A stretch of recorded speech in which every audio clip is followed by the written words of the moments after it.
Hi guys, வாங்க tasty and ஹெல்த்தியான ragi bite செய்யலாம். Ragi flour 1 cup, salt, warm water இதை ஆட் பண்ணி நல்லா மிக்ஸ் பண்ணி எடுத்துக்கோங்க. அதை சாஃப்டாக மாவு மாதிரி பிசைஞ்சுக்கோங்க. நெக்ஸ்ட்டு ஒரு ஷீட் எடுத்து அதில் ஆயில் வந்து ஸ்ப்ரெட் பண்ணி விட்டுட்டு இந்த மாதிரி நல்லா ப்ரெஸ் பண்ணி எடுத்துக்கோங்க. இது வந்து அடை மாதிரி தட்டி எடுத்துக்கோங்க. ரொம்ப தின்னாக தட்டிடாதீங்க, பிகாஸ் ரொம்ப கிறிஸ்பியாக வந்தால் நல்லா இருக்காது.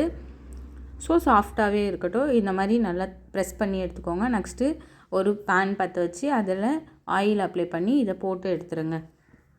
சாஃப்டாகவே வேக விடுங்க.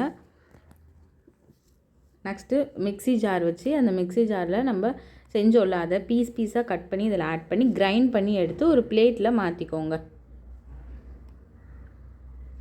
லைக் இந்த மாதிரி நல்லா சாஃப்டாக கிரைண்ட் பண்ணி எடுத்துக்கோங்க. நம்ம இப்போது மிக்சியில் இதெல்லாம் பண்ணுறோம். அப்போது அந்த காலத்தில் எப்படி இதை செஞ்சாங்க அப்படின்னு பார்த்தோன்னா, இடித்து செய்வாங்க இதை. இப்போ மிக்ஸி வந்ததுனால ரொம்ப ஈஸியாக இருக்குது. ஸோ நெக்ஸ்ட்டு வந்து கிரவுண்ட்நட்டை வந்து ஜாரில் ஆட் பண்ணி அதையும் கிரைண்ட் பண்ணிவிட்டு அதுக்கப்புறம் ஜாகரி ஆட் பண்ணி அது ரெண்டுத்தையும் கிரைண்ட் பண்ணி எடுத்துக்கோங்க. எடுத்துகிட்டு ஒரு பாத்திரம் வச்சுக்கோங்க. ஒரு பாத்திரத்தில் நம்ம ஃபஸ்ட்டு அரைச்சோம்ல அந்த ராகி அடை அதை எடுத்து இதில் போட்டுட்டு நெக்ஸ்ட்டு நம்ம கிரவுண்ட்நட்டையும் ஜாகரியும் சேர்த்து அரைச்சோம்ல அதையும் இது கூட ஆட் பண்ணி நல்லா மிக்ஸ் பண்ணி விடுங்க.